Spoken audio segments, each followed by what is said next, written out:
C'est bon. Yes. Super. Félicitations, Rosalie. Bonsoir tout le monde. Bonsoir tout le monde.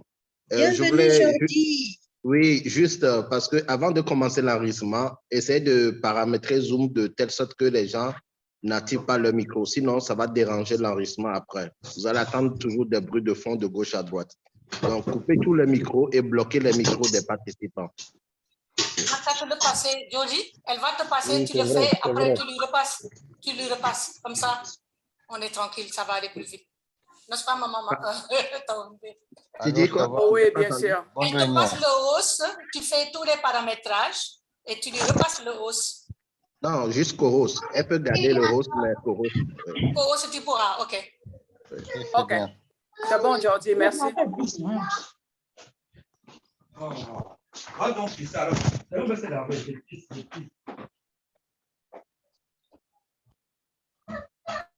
OK. Donc, Jordi, tu peux contrôler le recording.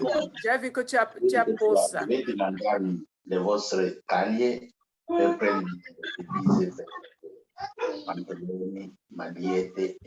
Allô, Jordi, tu as muté tout le monde?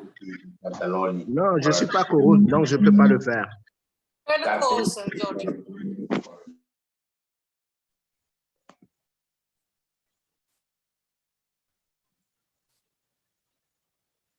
Non, c'est pas. Bien. Donc, nous sommes entre fondateurs ce soir. Félicitations à nous-mêmes. Nous allons avoir une présentation par notre grande Amazone, Hawa Bokoum.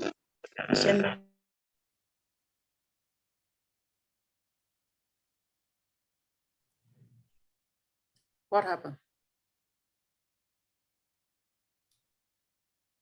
On ne t'entend pas, Francine. Donc, ce soir, notre sœur et Amazone Hawa Bokoum va nous parler d'un sujet assez préoccupant et qui pourrait concerner donc les fondateurs de On Passive lorsqu'ils auront des moyens. Il s'agit de la filière de la mendicité qui conduit parfois à des trafics humains. Donc, notre sœur Hawa Bokoum va nous en parler ce soir. C'est un échange. Nous essaierons de limiter nos interventions afin de permettre aux uns et aux autres d'intervenir après sa présentation. Si nous pouvions ne pas dépasser 1h30 de réunion ce soir. Bon, je vois déjà des mains levées. Je ne sais pas ce que ça signifie. Si ces personnes ont un problème particulier, est-ce que vous voulez bien nous dire si c'est par erreur ou bien parce que vous avez un point pressant avant la réunion? Monsieur Mwanda, est-ce que vous avez levé la main, Monsieur Mwanda?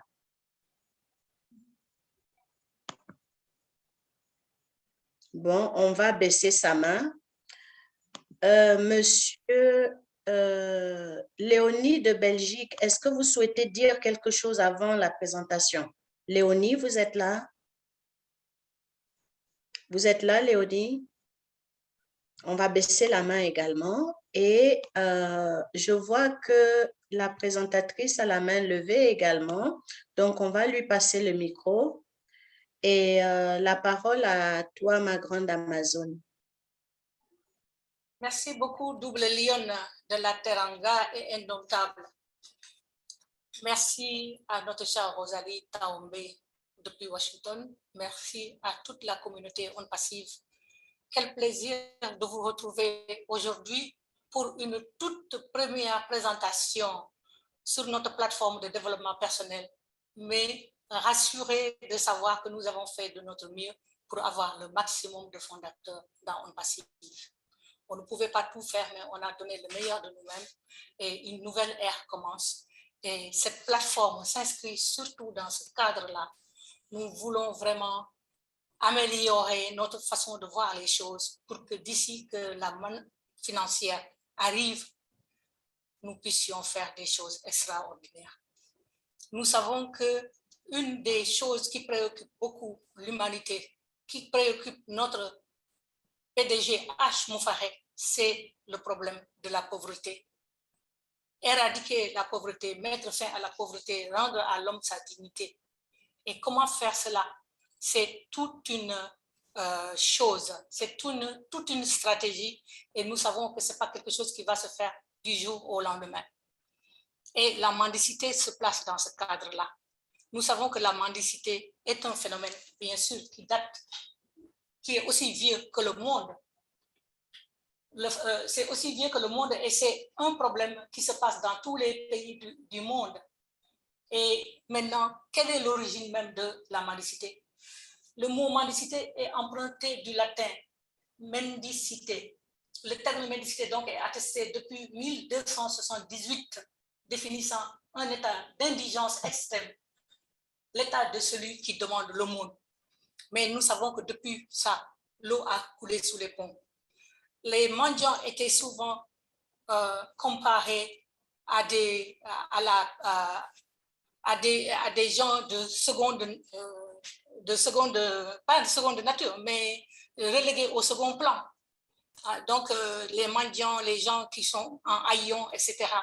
Mais la mendicité a beaucoup évolué et de nos jours, nous savons que la mendicité est un phénomène global, c'est vrai.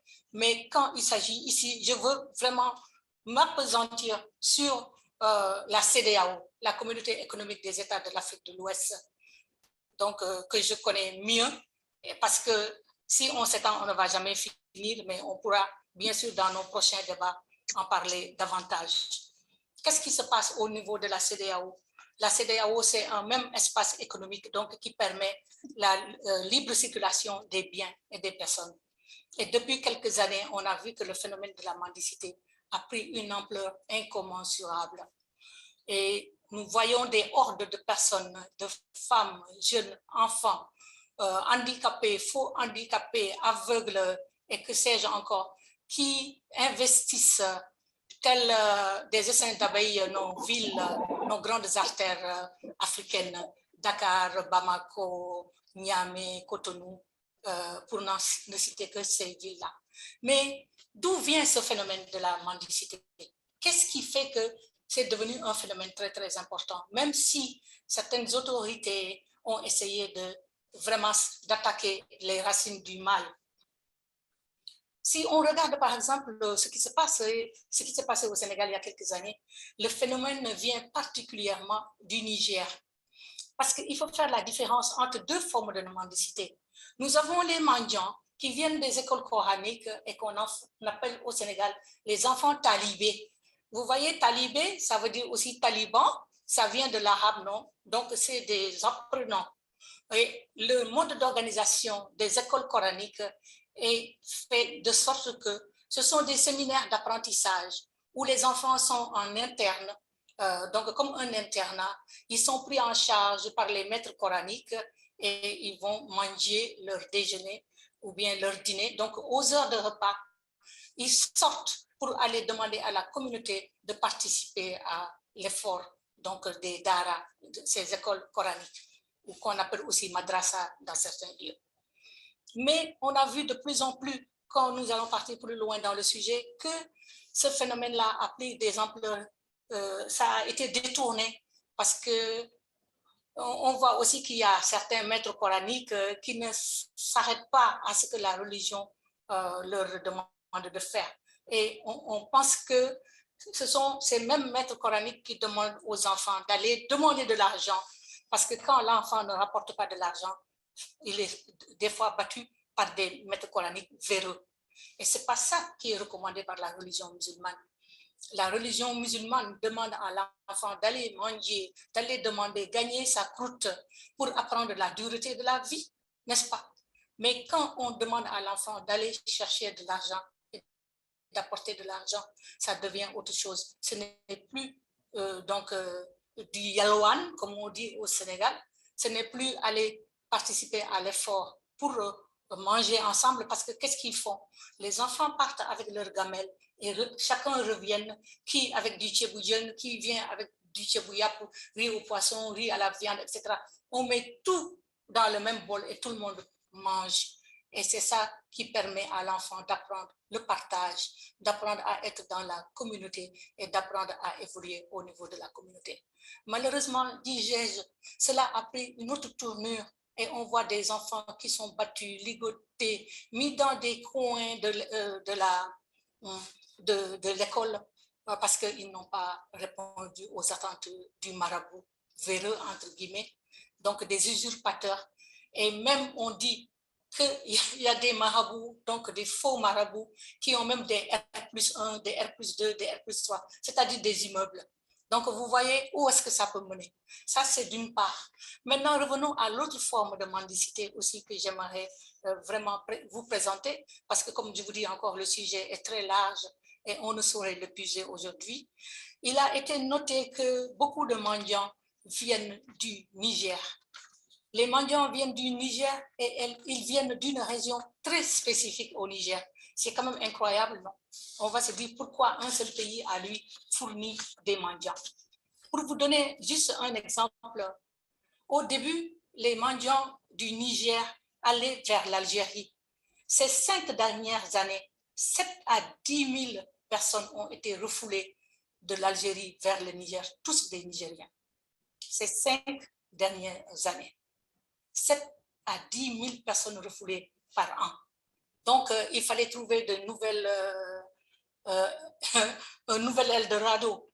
Donc, au lieu d'aller vers le nord, ils ont commencé à aller vers le sud, particulièrement vers l'Afrique de l'Ouest. Donc, ils ont donc décidé d'aller dans les différents pays de l'Afrique de l'Ouest.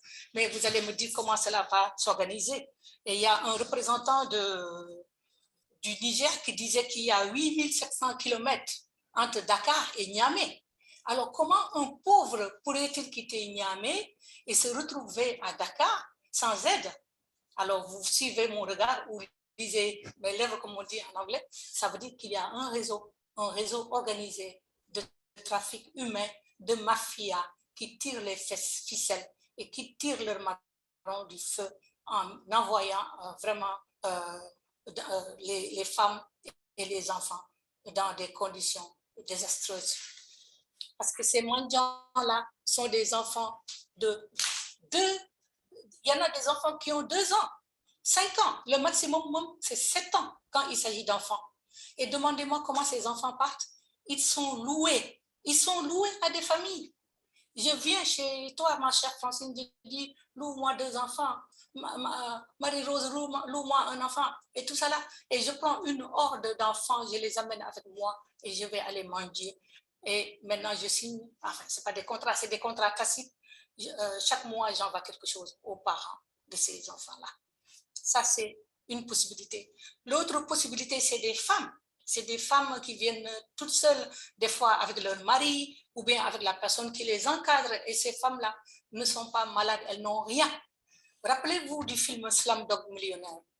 Ce film Slumdog Millionnaire montrait en Inde des enfants, donc des bidonvilles en Inde, qui maquillaient leur visage, feignaient d'être handicapés et tout ça, et allaient dans les grandes artères de la ville pour chercher de l'argent, pendant que la personne qui attendait les sous les observait d'un coin de l'œil. C'est la même chose qui se passe ici. Mais maintenant, qu'est-ce qui se passe? Pourquoi c'est une région particulière du Niger qui alimente 80% de ces mendiants-là? Il se trouve qu'au Niger, les terres arables par hectare, en général, c'était autour de 0,25 hectares par ménage. Et il y a une région qui s'appelle Kanté et la région de Madria, donc à Zender. Ces régions-là ont 0,17 hectares de terres arables par ménage. Alors, on a longtemps pensé que c'est parce que donc ces populations-là qui vivent d'agriculture n'arrivaient pas à trouver assez pour nourrir leur famille et que pendant les périodes de soudure, ils bougeaient pour aller manger un peu partout. Mais on a vu que la mendicité a évolué parce que c'est rentable. C'est rentable comme ces gens qui meurent dans les océans, qui quittent nos pays pour aller en Europe ou en Amérique ou ailleurs. Donc la mendicité est rentable et donc il y a des filières organisées et ces gens-là donc se retrouvent dans un engrenage et ça donne les situations que nous connaissons. Vous vous rappelez, il n'y a pas très longtemps, le gouvernement du Niger a voulu attaquer vraiment le taureau par les cornes. Un avion a été affrété à partir de Dakar.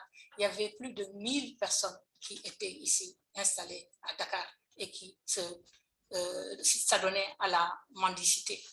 Malheureusement, ce n'est pas vraiment le nerf, ce n'est pas la racine du mal, parce que ces mêmes mendiants revenaient ou bien alors d'autres les remplaçaient, parce que ces gens-là qui les organisent ont leur machine bien huilée et ils savent comment s'y prendre.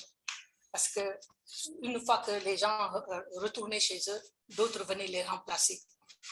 Maintenant, un exemple a été donné, par exemple, la dernière fois qu'il y a eu un avion qui est reparti au Niger, il y avait 528 enfants de moins de, il y avait 528 enfants de moins de 2 ans, 162 femmes, 173 familles, c'est-à-dire des couples mari et femme, ou bien en tout cas hommes et femmes. Vous voyez un peu? Et puis, le 25 mars dernier, on avait compté 53 bébés. C'est quand même incroyable. On voit bien que ce sont des gens qui sont pauvres, qui donnent leurs enfants, qui louent leurs enfants pour que ces enfants-là puissent aller manger. Parce qu'une personne qui s'en sort, même quand je me rappelle du cas de ma Rose, qui nous disait, cette femme-là, qui préparait des cailloux la nuit pour que ses enfants dorment avant qu'elle ne finisse de préparer les cailloux, on voit que cette femme-là ne va pas donner ses enfants pour aller manger. Donc, c'est des gens vraiment qui sont dans une situation de vulnérabilité extrême. Je pourrais en parler davantage, aller encore de long en large, mais je pense que ce n'est pas ce qui est important. Ce qui est important ici, c'est d'introduire le sujet et de voir quel est le problème. Donc, je ne dis pas que tous les mendiants viennent du Niger, parce que même le représentant du gouvernement du Niger disait que même à Niamey, 80% des mendiants viennent de cette région de Zender, mais il y a d'autres mendiants aussi. Et le phénomène même s'est amplifié parce que les mendiants ont traversé depuis le Mali et tout ça, sont venus au Sénégal, etc. Mais il y en a même qui se sont retrouvés au Cameroun, au Ghana, au Gabon, etc., etc. Vous voyez, j'ai vu même des articles sur le Congo et tout ça là concernant le phénomène des mendiants. Donc, ce que je voulais seulement aujourd'hui, chers leaders, c'est d'attirer votre attention sur ce problème-là qui gangrène nos villes. Vous voyez, on parlait l'autre jour de la fuite des cerveaux. On parle des enfants et des jeunes qui meurent dans les océans, mais ceux qui restent aussi ne sont pas mieux logés. Ils sont dans les rues, ils ne sont pas formés et ils meurent de maladies. Ils font l'objet de traitements sexuels, d'abus sexuels, parce que c'est des enfants qui ne sont pas encadrés. Bien sûr, les gouvernements ont essayé de faire des programmes. Par exemple, au niveau du Sénégal, il y a un ministère, le ministère de la protection de la femme, attendez que je dise la vraie dénomination, le ministre de la femme, de la famille, du genre et de la protection des enfants a un programme de retrait des enfants de la rue. Et ce programme-là essaie de recenser les enfants, de voir ceux qui sont sénégalais, ceux qui ne sont pas sénégalais, on les ramène chez eux, en accord avec les représentants diplomatiques de leur pays, donc avec les ambassadeurs, etc., etc. Ces enfants-là sont ramenés dans leur pays. Et ceux qui sont ici,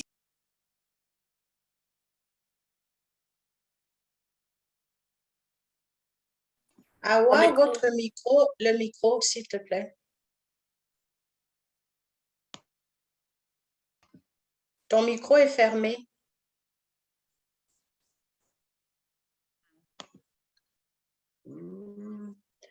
Jordi, est-ce que vous pouvez ouvrir le micro de Awa? Moi, je ne la vois pas.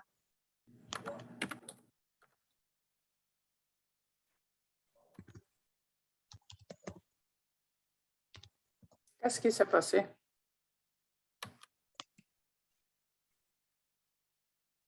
Ce qui s'est passé, c'est que je ne suis pas co-host. Quand j'étais passé le host, j'ai perdu le co-host, mais on a oublié de me faire co-host. Du coup, certainement, quand je regardais mon papier, j'ai frôlé la souris qui a fermé le micro.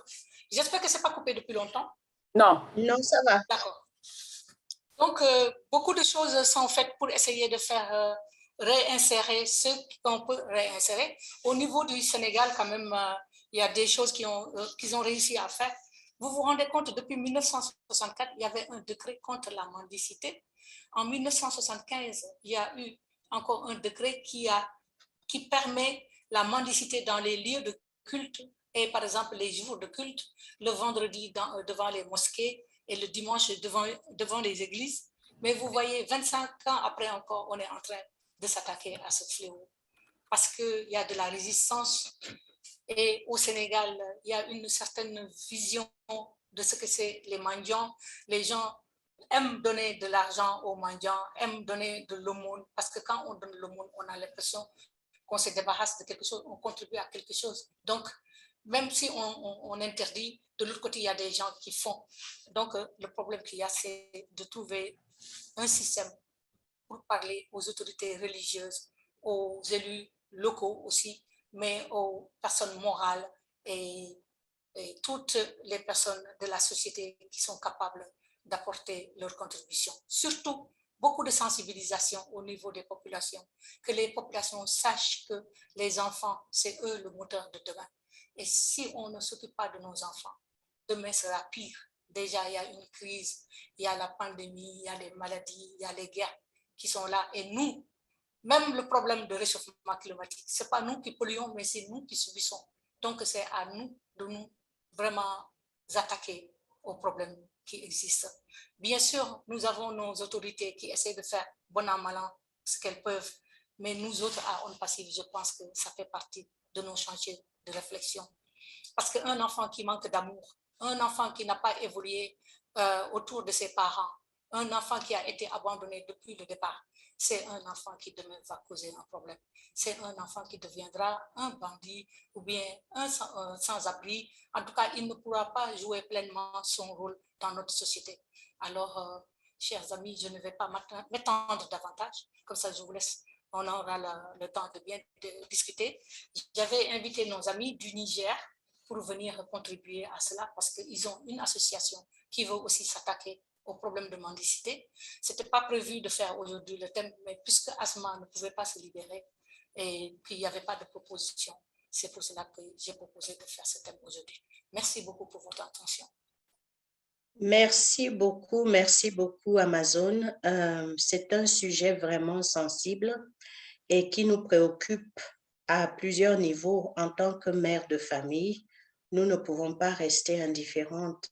En tant que parents, nous ne pouvons pas rester indifférents. Et maintenant, en tant que fondateur de On Passive, où nous avons cet esprit de générosité et d'ouverture sur les autres. Parce que si nous avons de l'argent, nous, en tant que continent africain et citoyens africains, nous regardons les problèmes qui touchent d'abord notre société afin que nous puissions tous nous élever les uns les autres à un niveau beaucoup plus convenable pour tout le monde. Donc, vraiment, c'est une présentation claire, précise, concise et qui concerne. Elle nous interpelle sincèrement.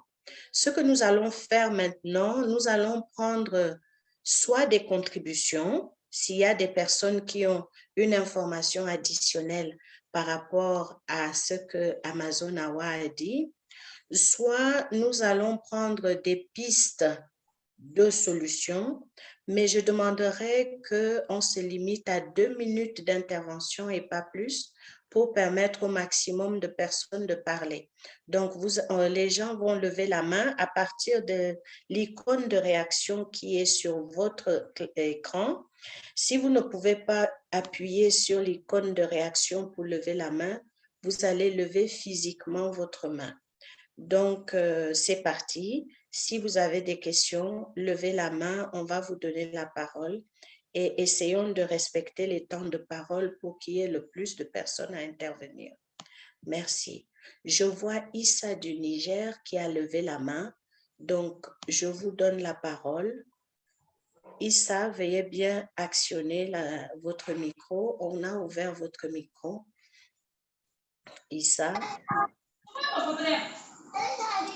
Allez-y, Issa.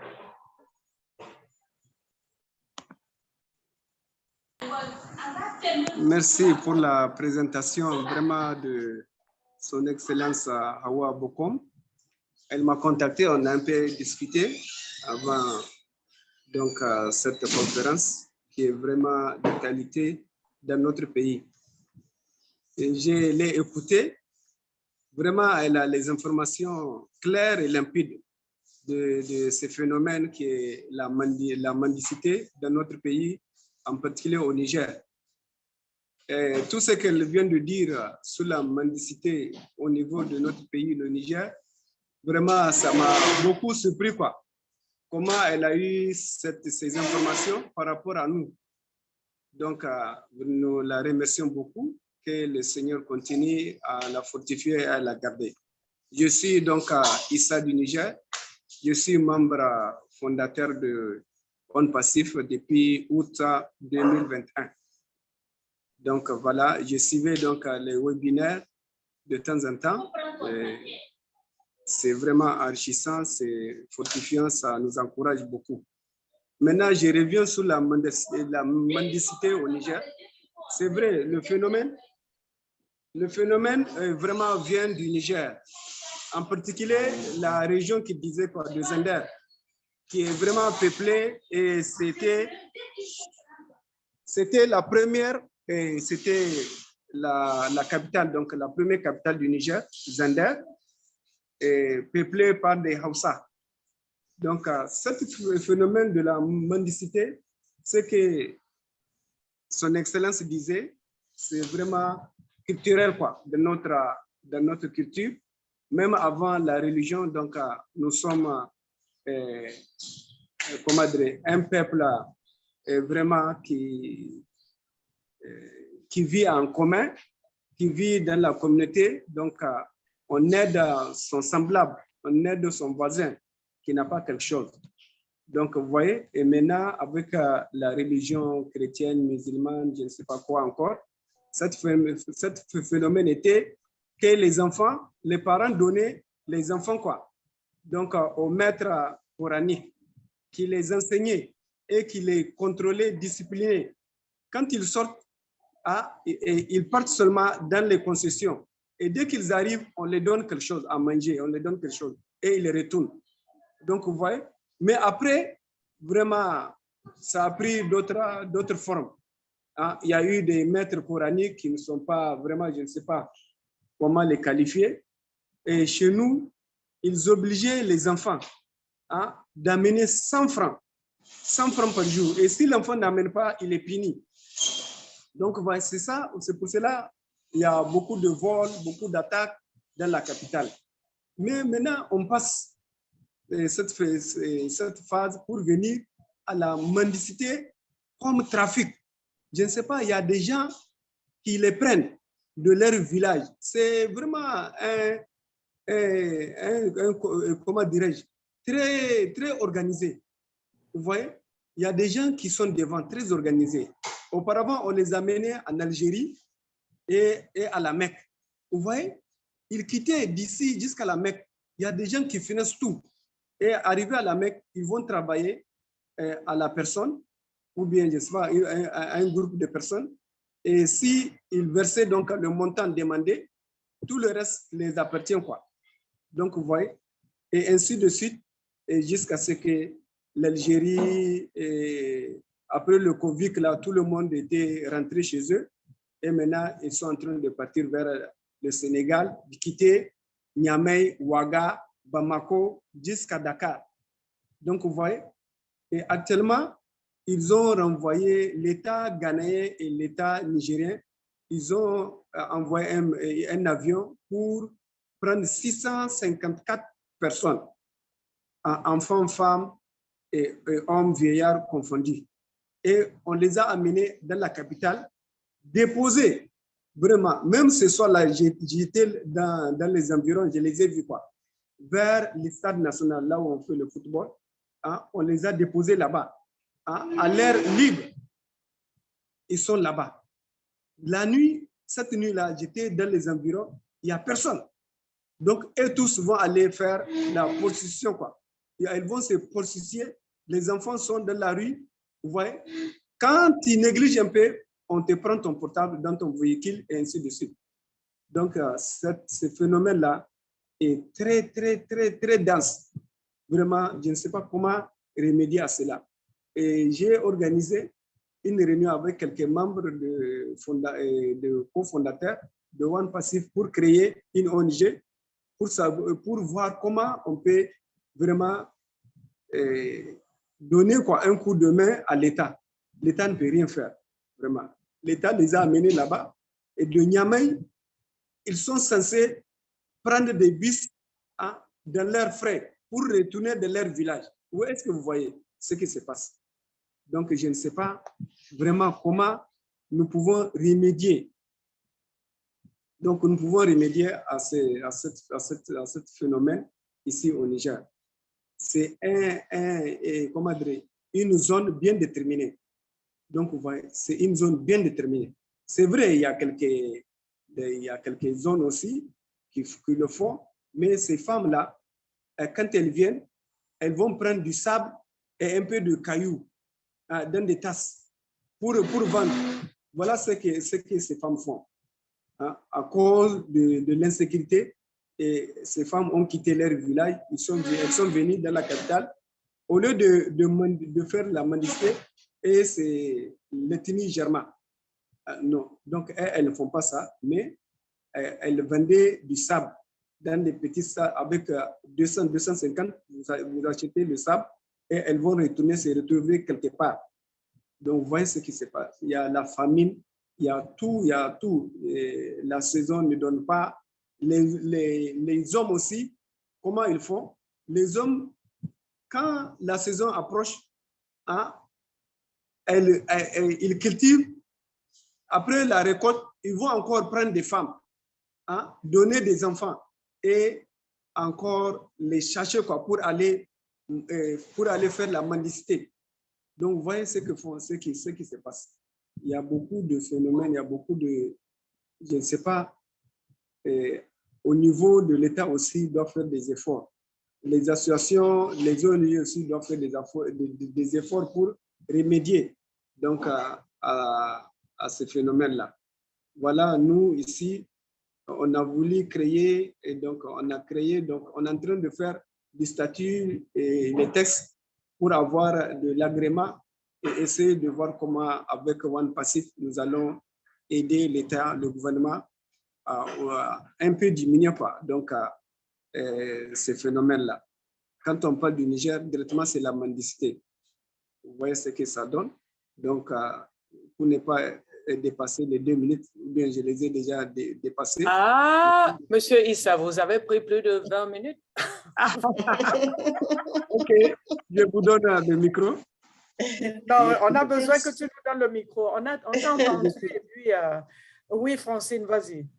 Merci beaucoup, Issa, pour ce complément d'information que vous avez apporté à la présentation de Amazon Awa. C'est une bonne chose d'avoir déjà un petit groupement autour de On Passive qui puisse commencer à réfléchir à cette question-là. Elle est transfrontalière et nous ne pouvons pas nous cantonner seulement à un endroit, mais c'est bon de savoir que le plus grand contingent vient de Zender au Niger. C'est une bonne chose et nous tous ici sur la plateforme, nous pouvons commencer à réfléchir comment faire pour aider à amoindrir ce phénomène et à pousser les gens dans la rue pour mendier. Donc, on va donner la parole à San. Je vois San qui a la main levée. San, vous voulez bien prendre le micro, s'il vous plaît, si vous êtes là? Allô? Oui, bonsoir San, on vous entend. Bonsoir, top leader. Nous sommes tellement ravis d'être fondateurs. Merci à vous pour tout le travail que vous faites pour nous. J'ai une très petite question qui me préoccupe. Quand je vais envoyer un message comme ça pour vous saluer, je n'ai pas envie de lever la main, mais quand j'écris message, je n'arrive pas à envoyer. Je ne sais pas, il y a quel problème. Jordi, vous pouvez prendre la question, s'il vous plaît, si vous êtes là, Jordi. Allô, Jordi? Bon, Jordi apparemment n'est pas connecté. Vous voyez sur votre ligne de statut, il y a une petite icône ronde avec un petit point qui descend. Est-ce que vous voyez ça? Oui. Voilà, vous appuyez dessus et ça va vous permettre d'écrire un message.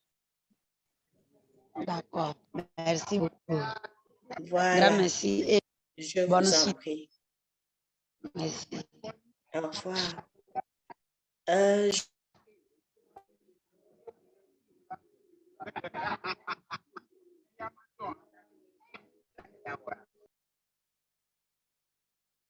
Oui, chef Je ne fondateur. vois pas les mains levées. Oui, nous n'avons plus de mains levées, mais bon, on attend la réaction des fondateurs. Nous avons compris la situation au Niger et comment est-ce que nous pouvons faire face à une situation comme ça. Parce que là, c'est pénible. Hein? Les enfants de 2 ans, ça me fait pleurer vraiment. 2 ans, 3 ans, 7 ans, on les détache carrément de leurs parents. Ils sont dans la nature comme ça. Moi, je ne sais pas. J'invite tous les fondateurs, participons. Oui, on a Grâce Boa qui a levé la main. Désactive ton micro. Oui, bonjour, bonsoir. Bonsoir, Grâce. Oui, je voudrais réagir beaucoup plus par rapport à des propositions parce que je me dis, une situation comme celle-là, bon, vraiment, il ne faut pas rester sans rien faire, d'autant plus que les enfants sont l'avenir de demain, quoi. Mais je me dis, peut-être qu'on pourrait penser un peu à une sensibilisation par la comédie, par exemple. C'est-à-dire que voir dans quelle mesure on pourrait travailler avec des gens qui font dans la comédie pour pouvoir faire passer le message. Parce que la sensibilisation des parents est très, très importante. Mais pour sensibiliser les parents, il faut essayer d'utiliser des méthodes qu'ils vont comprendre, quoi. Donc, voir dans quelle mesure on pourrait travailler avec des comédiens et faire passer le message, faire des scénarios. Excusez-moi un peu.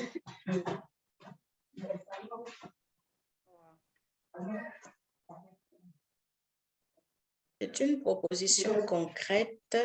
Pendant qu'on attend Excusez-moi, je vais revenir tout à l'heure parce que j'ai dû appeler un médecin. J'ai un enfant qui ne se sent pas très, très bien là. OK, c'est bon, Grâce. Donc, je vous reviens tout à l'heure.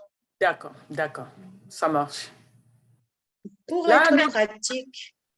être pratique, est-ce qu'on pourrait demander à Issa du Niger de noter les propositions qui sont faites ce soir? Comme ça nous permettra de progresser. Issa, est-ce que vous pourriez noter les différentes propositions qui viennent des leaders ce soir? Issa, vous êtes là? Je suis en train de les noter. Je travaille avec Issa. Je lui ai promis de travailler avec eux. Ne t'inquiète pas. D'accord. Je note ça. Ça nous permet d'être plus productifs. Oui, quelque part. On va passer la parole à Mathilde qui a levé la main. Mathilde, vous pouvez ouvrir votre micro. Bonsoir encore une fois, bonsoir. C'est Mathilde à Winnipeg. Alors, c'est vraiment ma contribution, j'essaie de penser en comparant à mon pays d'où je viens, qui est le Burundi. C'était quand j'étais petite, c'était vraiment très rare de voir les mendiants. Mais maintenant, tu vas à Bujumbura ou n'importe où, effectivement, c'est que Madame Amazon a réveillé dans mon cerveau qu'il y a des organisations derrière ça. Alors, une fois, j'ai suivi 2 enfants qui m'ont demandé l'argent tout le temps, et je les ai demandé, est-ce que vous ne voulez pas aller à l'école? Ces enfants, ils m'ont dit non, si on va à l'école, notre maman va nous chasser ou les gens qui étaient derrière. Alors, ma suggestion, comme en écoutant l'histoire de vos pays, c'est la même chose que l'histoire de mon pays. Et ça touche énormément. Ça te touche à toi comme un être vivant. Ça te touche aussi en tant qu'Africain.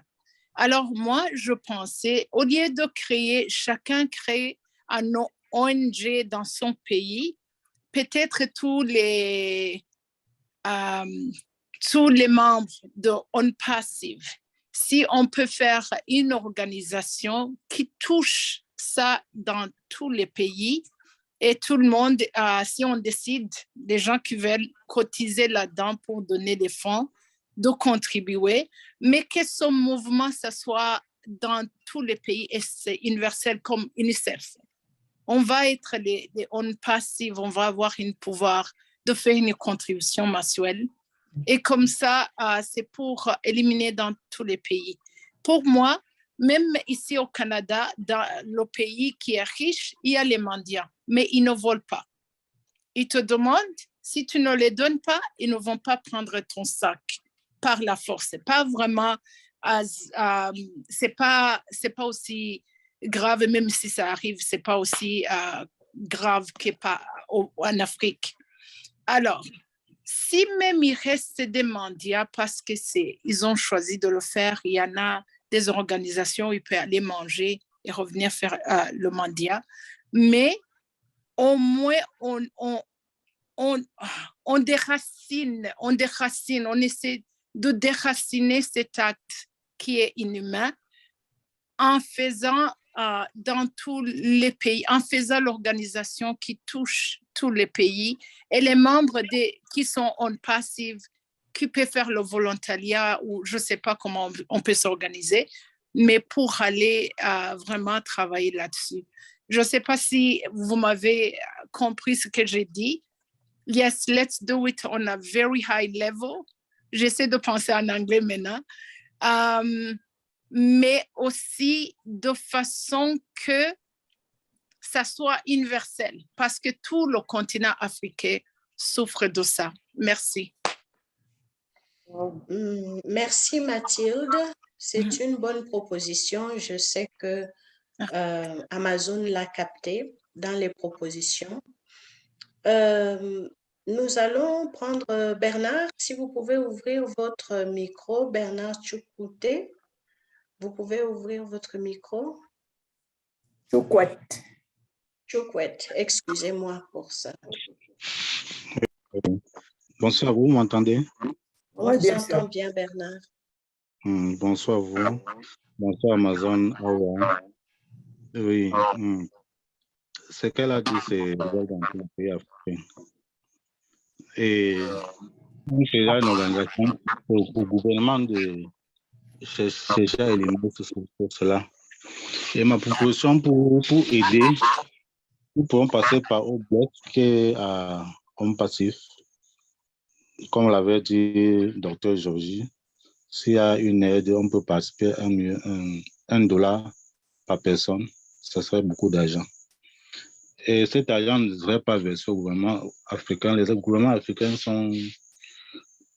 gèrent trop mal les choses. Cet argent peut être géré par On Passif. On peut désigner un groupe On Passif dans les pays, on gère cet argent, par exemple l'agriculture, l'élevage, ainsi de suite, pour sauver ces gens-là. Et surtout, j'ai dit bien, comme c'est une organisation, ce n'est pas facile que nous, les simples gens, nous détruisons ça. C'est autogouvernement d'éradiquer cette organisation. Parce que nous n'avons pas ce pouvoir. Nous pouvons avoir l'argent pour les aider, mais s'il y a des gens derrière qui ne veulent pas, on ne peut pas. Ce gouvernement d'éradiquer, c'est de voir comment lutter contre ces gens-là. C'est ma proposition. Aussi, pardon, je voulais... Pardon, Bernard, vous avez des écouteurs? Bernard, vous avez des écouteurs? Madame Awa, elle avait dit que... Oui, vous avez des écouteurs aux oreilles? Non, j'aime pas les écouteurs. Non. On vous entend ça, on vous entend difficilement. Il n'y a pas quelque chose de branché. OK, d'accord. J'aime pas les écouteurs. Oui, Essayez allez-y. juste votre connexion qui Comment n'est gagner pas maintenant? stable. Oui, oui, allez-y, Bernard. Oui, comme je suis au Cameroun, comment il est faire au Cameroun? C'est pas bon, Bernard. C'est la Presque pas. Oui, Bernard, je c'est pas bon. voulais demander à...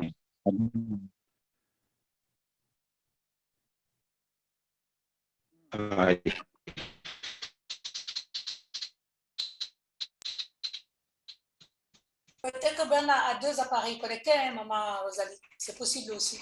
C'est possible. Bernard, on vous pouvez entend revenir, pas. s'il vous plaît. Ok, bon, OK.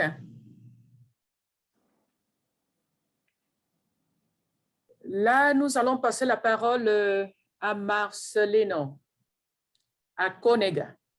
Ouvrez votre micro, Marcelino. Voilà, bonsoir à toutes et à tous les grands leaders ompassiviens. Bonsoir. Et je suis connecté de l'Italie. Vous m'excusez si je n'ai pas mis la vidéo parce que j'ai désinstallé, je suis un peu souffrant là. Donc, j'ai enlevé la vidéo. Pas grave. Mais, et je voudrais dire rapidement mes sincères félicitations à tous leaders et toutes leaders de Homme Passif pour le travail bien fait depuis le début jusqu'à la fermeture des inscriptions des hauts-fondeurs. Et puis, félicitations surtout à toutes nos grandes leaders Homme Passiviennes. Je ne veux pas nommer quelqu'une pour offenser une autre. Donc, toutes les leaders qui êtes là-bas, là, mes félicitations à vous. Et puis, je voudrais dire un spécial merci et félicitations à Oawa pour ce thème. C'est un thème très, très, très pernicieux et profond. Pourquoi? Parce que c'est un thème à double tranchant. La mendicité, la pauvreté. Et j'ose, et je mesure bien mes mots, je les pèse, hein, dire que c'est un système politique. Parce que quand on va fouiller au plus profond de ce sens, il y a certains organismes qui utilisent ces enfants, ces mendiants, pour des fins mal appropriées. Voilà pourquoi même les gouvernements réussissent mal à peine à éradier ce phénomène. Ça, je vous l'avoue et je peux vous donner les preuves. Mais aujourd'hui, grâce à Dieu, nous, avec notre opération de Homme Passive, nous pourrions essayer de changer ce paradigme d'une manière ou d'une autre. Mais le chemin sera très long. Il va falloir travailler chaudement là-dessus, mais nous réussirons à éradier cette pauvreté, de mendicité dans ces pays-là. Je vais vous donner seulement un petit exemple. Moi, je suis togolais. En 1994, j'étais revenu de l'Espagne et j'étais dans une grande ferme. Là, c'était des peuls qui étaient autour de nous. Ces peuls n'envoyaient pas leurs enfants à l'école. Parce que oui, les enfants doivent travailler au champ. Alors, qu'est-ce que j'ai fait? Je suis allé vers n'importe quel peul en lui disant, si tu envoies ton enfant à l'école, chaque mois, je te donne 200 francs CFA. Alors, tous ont accepté d'envoyer leurs enfants à l'école. Et les enfants ont été instruits. Ils ont été à l'université. Mais aujourd'hui, j'ai quitté là il y a plus de 30 ans. Je ne sais plus si ça continue ou pas. Voilà, une parenthèse. Sans rien, sans aide de personne. Mais nous avons essayé de changer la situation. C'est-à-dire que c'est chacun de nous qui doit apporter sa pierre pour qu'on puisse arriver à un développement ensemble. Je vous remercie et félicitations à toutes et à tous. Ciao, ciao. Merci pour votre intervention qui reflète effectivement la situation sur le terrain.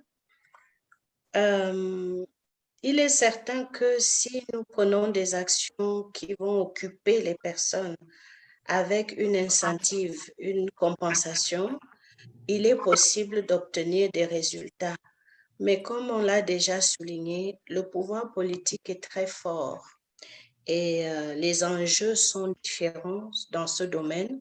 Ce sera à On Passive de penser à des moyens, comment contourner et pouvoir travailler avec les pouvoirs en place selon les pays. Parce que c'est un problème transfrontalier. Il ne concerne pas seulement le Niger. Bien sûr, il peut être plus accentué dans certaines zones, mais le problème est vraiment récurrent dans tous les pays en Afrique. Je vois Marose qui a la main levée.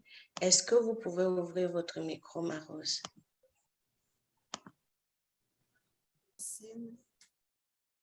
Merci, cher Awa, pour vraiment ce sujet. On ne vous entend pas, Marose.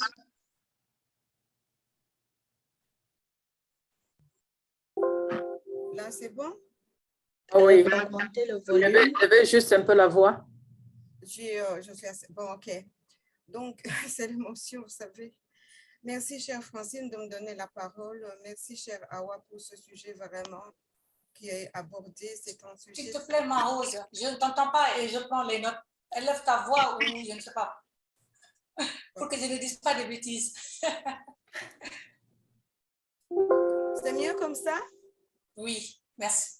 Je disais merci à Francine qui me donne la parole et merci à Awa pour ce sujet vraiment que tu nous as apporté. C'est vrai que c'est un sujet qui concerne tout le continent africain. Même en Europe, ici, vous savez, ici en France, je vais parler de France. Il y a des enfants gitans qui sont dans tous les coins de la rue. Des enfants de 3 ans, de 2 ans, donc au feu rouge, dans des différents coins de la rue et qui tendent la main, qui sont là pour mendier. Et tu vas pas, c'est difficile de pouvoir les encadrer en fait. C'est vrai que c'est un réseau qui est organisé. Il y a des gens qui sont riches, ils viennent avec des voitures et ils déposent les enfants très tôt le matin quelque part pour qu'ils mendient. Après, ben, ils vont les récupérer en un certain endroit pour pouvoir donner ce qu'ils ont pu récolter. Vous voyez, c'est un fléau qui est quand même un peu partout, même dans les pays développés, mais quand même, c'est très prononcé dans nos pays africains. Moi, je sais, Mathilde a déjà parlé du Burundi, mon pays, je ne vais pas y revenir. Mais moi, ma petite contribution, c'était quoi? C'était par rapport à l'organisation administrative de l'intervention pour pouvoir combattre ce fléau. Il faut que vraiment on s'approche des ministères des différents pays qui ont dans leurs attributions la famille et les enfants, etc., pour pouvoir collaborer avec eux. Également, les organisations sociales, comme les ONG qui sont sur place. Pourquoi pas les organisations aussi religieuses? Il est vrai que même notre sœur Awa nous a parlé des imams qui peuvent être, ce n'est pas que des imams, c'est dans toutes les régions, ma chère. Il y a des gens qui sont vrais et on les reconnaît par leurs fruits. Mais il y a quand même des gens qui sont bien, qui ont le cœur sur la main, qui sont dignes de confiance, avec lesquels on peut travailler. C'est très important.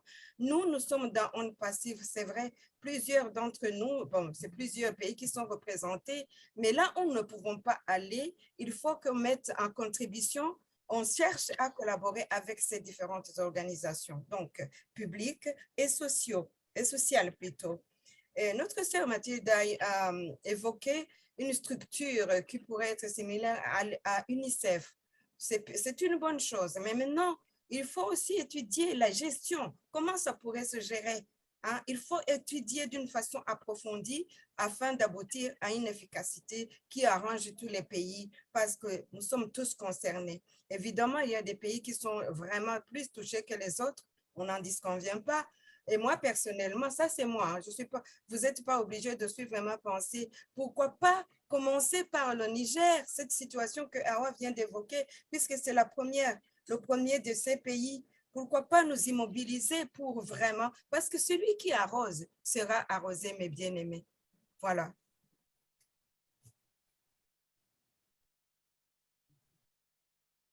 OK. Docteur Apollinaire, vous avez la parole.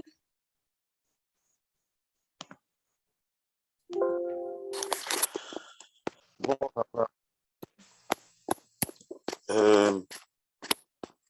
moi, je voudrais dire, c'est un sujet vraiment très intéressant. Et ce qui doit nous caractériser, nous, on passive, c'est l'amour. Comment on peut aimer, et surtout nos enfants, et voir de quelle source qui crée que les enfants se retrouvent sur la route, même être mendiant, autre. Et maintenant, moi, je vois l'exemple de mon pays. Ici, mon pays, les enfants se retrouvent comme mendiants autres à cause de la richesse que nous avons dans notre pays. Nous avons beaucoup de richesses, mais la population plus pauvre. Beaucoup de minéraux, de bois et tout et tout. Et c'est ainsi que quand Madame Rose a parlé de voir les ministères et autres, moi je proposerais qu'on puisse voir même les États qui attaquent d'autres États pour qu'ils soient stables. Prenons l'exemple des Européens, même des Chinois, même des Américains qui viennent ici chez nous au Congo, qui créent les insécurités, qui cherchent à opposer les gens, et les enfants se retrouvent abandonnés et les autres n'ont même pas de parents. Quand on parle du phénomène de Kamwenansapu dans le Kasaï, et les enfants se sont retrouvés et tués même, et les enfants enfants restent orphelins et il y a beaucoup de mendiants. Dans notre cadre de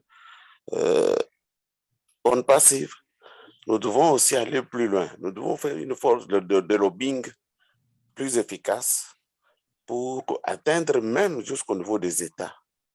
Puisque nous voyons des mamans, des femmes fortes qui venaient même de Burundi, de Rwanda, qui se mettaient ensemble avec les femmes congolaises, qui faisaient de lobbying pour regretter les phénomènes de guerre qui troublent notre région. C'est ainsi que moi je proposerais au niveau des cadres de On Passive, faire des lobbying et faire de regroupement et atteindre jusqu'au niveau des États, des grandes nations qui pour eux, ils sont contents quand ils opposent les petits États, les autres États et créent des guerres inutiles qui créent donc la famine, donc la pauvreté dans le monde. Telle la guerre que nous voyons maintenant au niveau de l'Ukraine et qui crée même la famine partout dans le monde. Voilà, c'est que nous devons beaucoup réfléchir et faire des lobbying et quand on serait donc pour atteindre à combattre donc la pauvreté et les orphelins même de veufs et de situations difficiles. Je crois que ça c'est par manque d'amour. Et c'est l'amour qui doit nous caractériser et parvenir à partager. Quand on aura même des moyens, ce sera aussi une force pour nous déplacer et atteindre même des grands États. Merci beaucoup.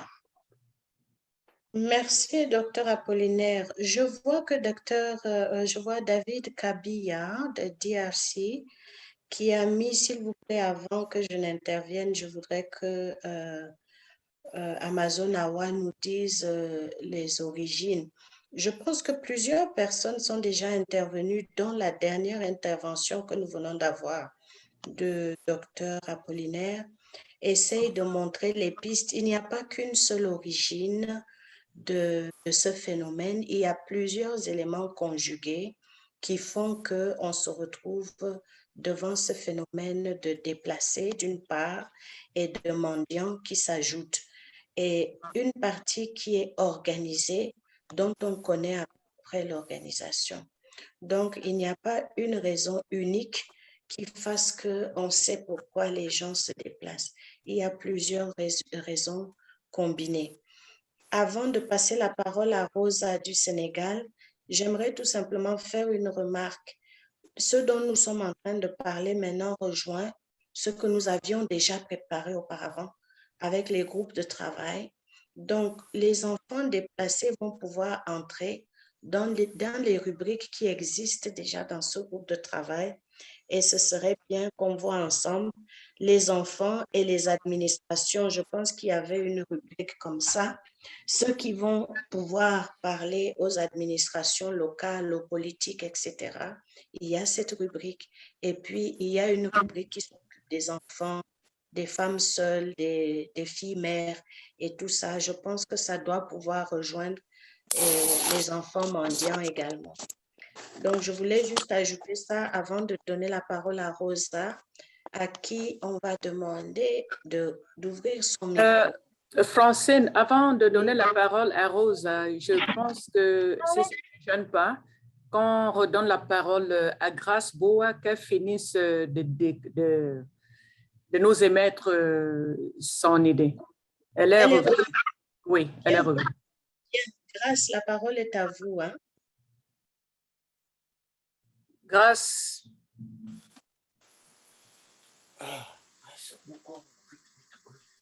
Que son micro n'est pas activé. OK, c'est bon. Ah, c'est bon, d'accord. OK, merci beaucoup. Je suis désolée pour le contretemps de tout à l'heure. J'ai une petite qui ne se sent pas super bien. Donc, j'avais appelé le médecin et il était au téléphone. Donc, c'était pour ça. Donc, vous m'excusez pour ça. Non, ça va, maman. En fait, je disais que si on peut toucher déjà les parents avec, même par la comédie, donc faire une sensibilisation, en passant par les comédiens déjà du terroir et puis, bon, pourquoi pas d'autres comédiens aussi, mais faire une campagne, une véritable campagne, même si on ne va pas nécessairement chez les politiques, je me dis, si on touche déjà, on travaille avec certains comédiens et le fait qu'ils parlent, ils vont toucher beaucoup plus facilement la masse avant d'attendre que les politiques réagissent, quoi. Bon, déjà, la sensibilisation en commençant par là. Et naturellement, ça rejoint, comme disait Francine tout à l'heure, l'éducation des enfants, la prise en charge des enfants. Et voir dans quelle mesure ceux qui, bon, là, par exemple, c'est un projet qui me tient à cœur, mais voir dans quelle mesure on peut apporter l'éducation, la bonne école, la bonne formation à l'enfant chez lui, sans qu'il ait à se déplacer. Parce que c'est surtout ça le véritable problème, que l'enfant ait l'impression que le développement est venu le trouver sur place et que les gens n'aient pas envie d'aller ailleurs pour avoir aussi ce niveau de vie, ce développement et toutes ces connaissances-là. Ce sont les deux choses qui me sont passées par la tête. Et naturellement, au niveau de l'école, dans le milieu rural, ainsi de suite, aller les rejoindre, quoi. Ça, on peut très bien développer. C'est tout un projet que j'ai. Donc, voilà, que j'aimerais bien partager aussi à un moment donné. C'est ce que je voulais dire, quoi, pour apporter un peu des pistes de solutions un peu. Formidable, c'est fantastique, c'est une idée merveilleuse. Et c'est vrai que le développement irait vers les gens et non les gens à la course du développement.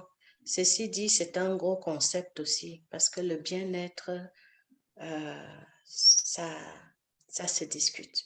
Mais c'est très intéressant comme idée, effectivement. Rosa, on va vous demander d'ouvrir votre micro. Si vous pouvez prendre la parole, s'il vous plaît. Rosa. Merci. Oui, bonsoir tout le monde. Bonsoir. Merci vraiment pour la pertinence des thèmes de ce soir.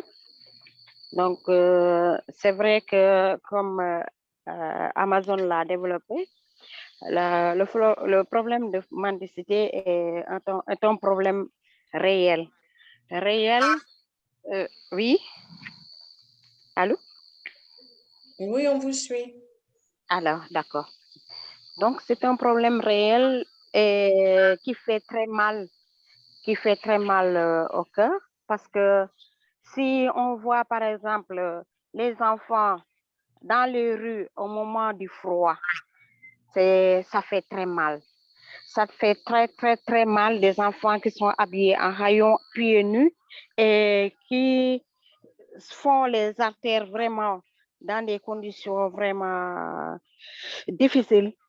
Je pense que le souligner comme ça est un bon geste, et peut-être ensemble on pourra trouver des solutions. C'est vrai que ça sera difficile de trouver des solutions du tic au tac parce que c'est un problème qui est là et que pour l'éradiquer, il faut mettre beaucoup de moyens, et il faut aussi qu'il y ait d'abord des campagnes. Il faut des campagnes de sensibilisation comme quelqu'un l'aurait proposé, peut-être faire des sketchs et autres. Mais le problème ici, chez nous, en Casamance, par exemple, moi, j'ai eu chez moi un garçon qui venait prendre les poubelles pour vider et on lui donnait quelque chose. Donc, ces jeunes, je l'ai approché et j'ai essayé de comprendre pourquoi ils venaient mendier. Parce que certains parents, eux, quand ils grandissaient aussi, c'est des parents qui ont grandi dans des maisons, dans des foyers coraniques. Donc, pour eux, aussi, leurs enfants doivent passer par là. Et c'est des enfants qui nous viennent de la Guinée-Bissau, de la Guinée-Conakry, je ne sais pas. Mais c'est des enfants qui te parlent créole. Donc, c'est un peu des enfants qui viennent de la Guinée-Bissau. Donc, pour parler à ce temps-là, il faut peut-être faire une campagne, envoyer des gens dans les pays. Je ne sais pas comment nous faire comprendre. Parce qu'il faut vraiment une forte mobilisation pour pouvoir trouver une solution à ce problème de mendicité. C'est un fait réel et vraiment, ça fait très mal. Des jeunes qui ont beaucoup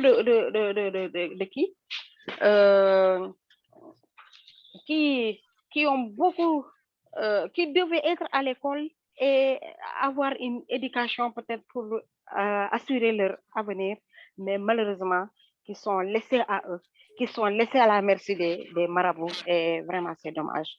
Je vous remercie. Merci beaucoup, Rosa. Merci, Rosa. On va passer la parole à David Kabia. Vous pouvez ouvrir votre micro, David. Merci. Bonsoir, bonsoir. Bonsoir, David. Votre micro, le volume est un peu bas. En tout cas, ça va maintenant? Essayez de monter le volume, on vous entend faiblement. Oh là là. Je suis sur le téléphone, c'est pourquoi il y a tous ces mouvements-là. Alors, laissez-moi fermer ma vidéo, comme ça je vais parler tout près de mon téléphone.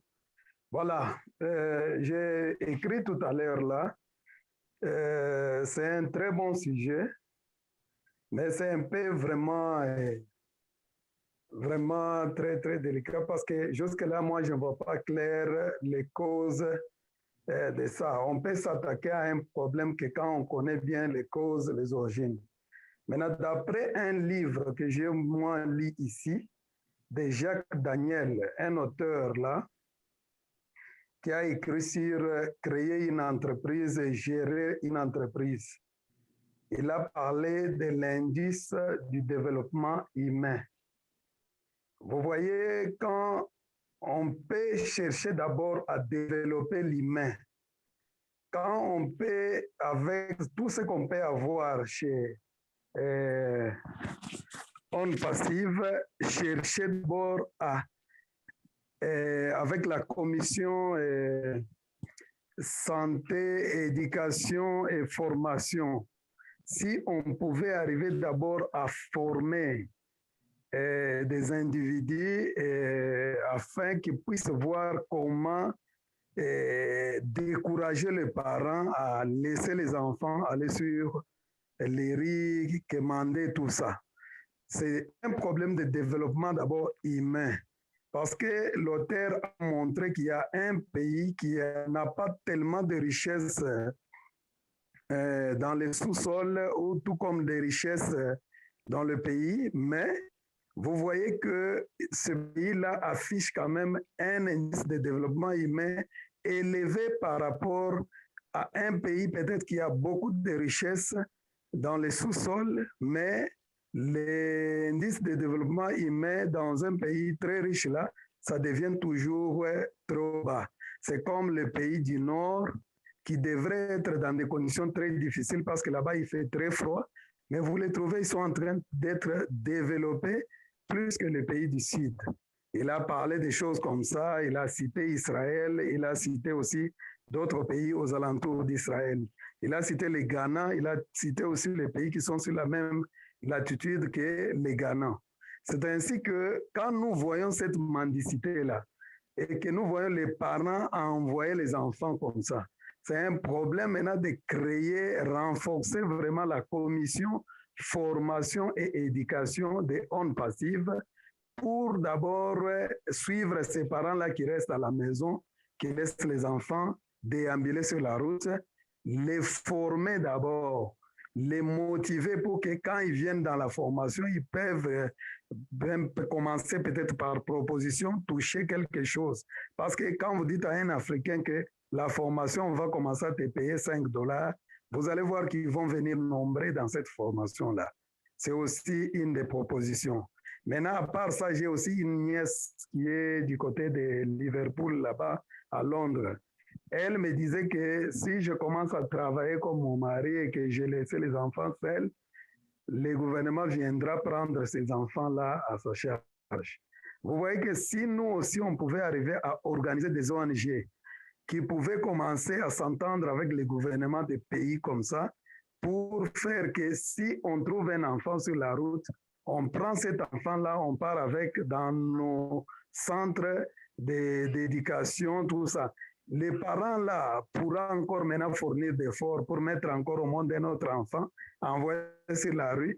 Il va perdre son enfant parce que voir l'enfant, on va vous donner des conditions, commencer à les visiter au moins une fois par mois, tout ça, des choses comme ça. Donc, c'est un problème de l'indice du développement humain.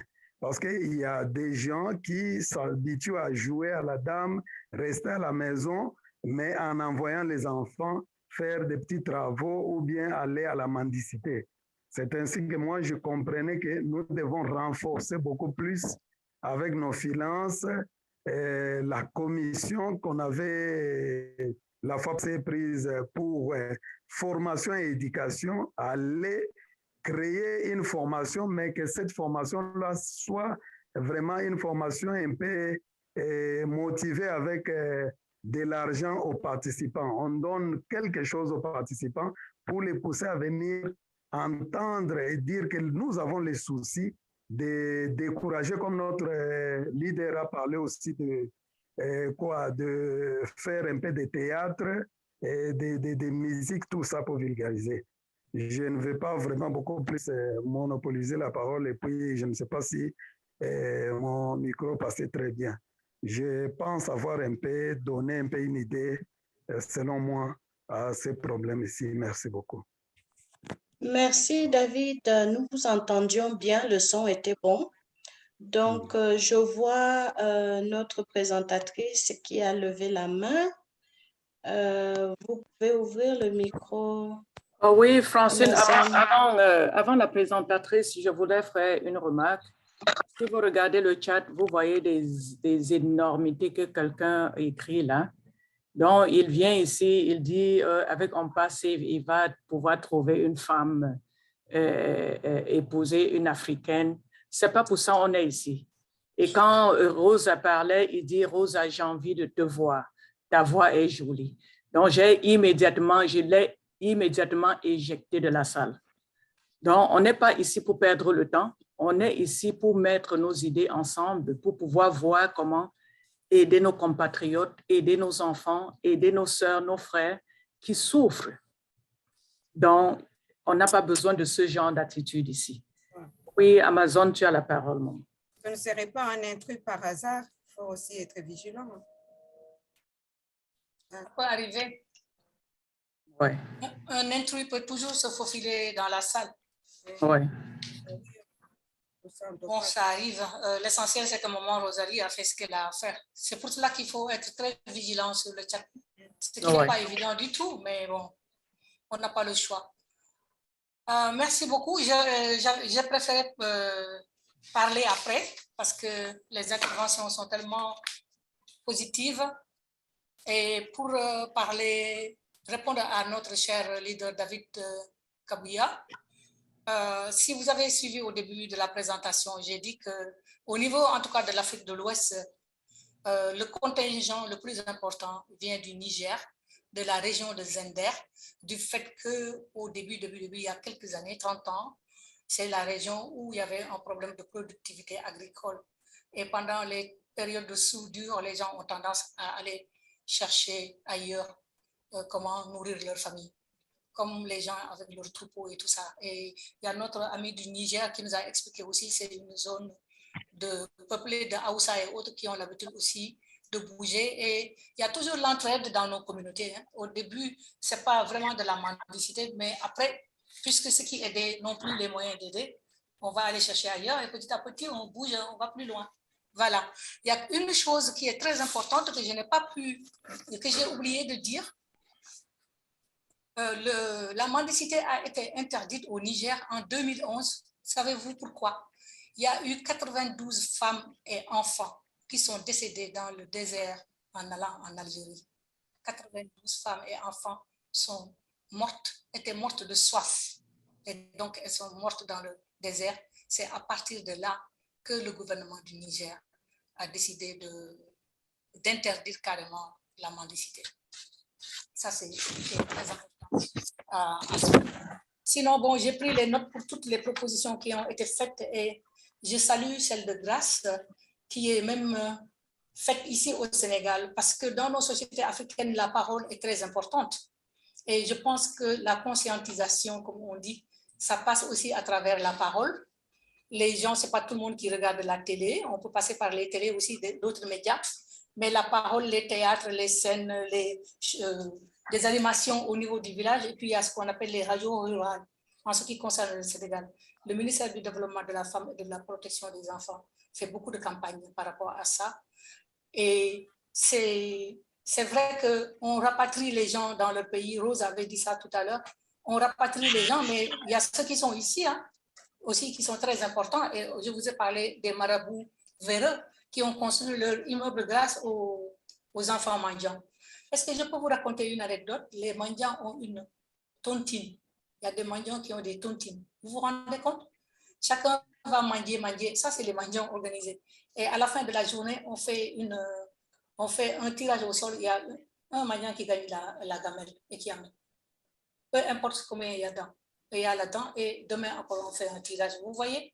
Ça, c'est les mendiants au niveau du Sénégal. Donc, ce phénomène-là, je ne crois pas que nos gouvernements puissent éradiquer ça, mon cher Marcelino, parce que s'ils pouvaient éradiquer ça, ça fait 30 ans qu'ils se battent et qu'ils n'arrivent pas à trouver de solution. Maintenant, moi, cette organisation internationale, OK, comme le genre UNICEF, mais ça va être lourd à diriger. Peut-être une organisation internationale avec des antennes nationales. Chaque antenne nationale à son niveau, qui va chapeauter le système. Francine, pour rebondir avec ce que tu as dit tout à l'heure, la dernière fois, on a fait une liste avec toutes les rubriques qui existent, parce que la mendicité peut-être n'a pas été dite de manière explicite, mais quand on parle de la femme et de l'orphelin, on pense aussi aux mendiants, parce qu'en général, ce sont eux les mendiants. Et on n'a pas beaucoup souligné le problème des femmes. On a parlé des enfants, mais on n'a pas parlé des femmes. Il y a des jeunes filles qui sont aussi embrigadées dans ce système-là, qui ont des grossesses précoces, qui ne vont pas étudier, qui sont laissées à elles-mêmes et qui deviennent des prostituées par la suite, ou bien alors qui vont organiser encore des hordes de filles pour les faire prostituer. Vous voyez? Donc, on a du pain sur la planche et je proposerai, Francine, comme je te l'avais dit la dernière fois, que ce qui a été fait, que tu le mettes sur le groupe développement personnel pour que les gens qui n'ont pas pu s'inscrire viennent rejoindre les différents groupes. Et on parlait de fort lobbying. Il y a un secteur de lobbying aussi qui a été créé. Peut-être que ce secteur-là pourrait travailler avec ceux qui travaillent sur les enfants et la femme. Donc, si tu lances ça sur la plateforme de développement personnel pour que les gens complètent, chacun va regarder où il va je proposais aussi que ceux qui sont dans la même rubrique se concertent en aparté entre eux, discutent, et après, quand on viendra à une autre séance, on pourrait faire une plénière où chaque groupe aura quelque chose à apporter pour qu'on avance sur notre plateforme. Je vous remercie. C'était un plaisir de faire cette présentation. Bien sûr, pas un plaisir parce que le sujet fait mal, mais un plaisir d'apporter ça à l'attention de tout un chacun pour qu'on trouve des solutions ensemble. Ok, merci. Je pense qu'on a fait le tour après ce résumé de la présentatrice. Je ne pense pas qu'on ait beaucoup de choses à ajouter. Nous allons rester dans les temps que nous nous sommes fixés. Merci beaucoup à nous tous. Nous évoluons tout doucement et sûrement. Donc, on va peut-être arrêter notre réunion d'aujourd'hui en se disant qu'on se retrouve la semaine prochaine, sûrement avec un autre sujet.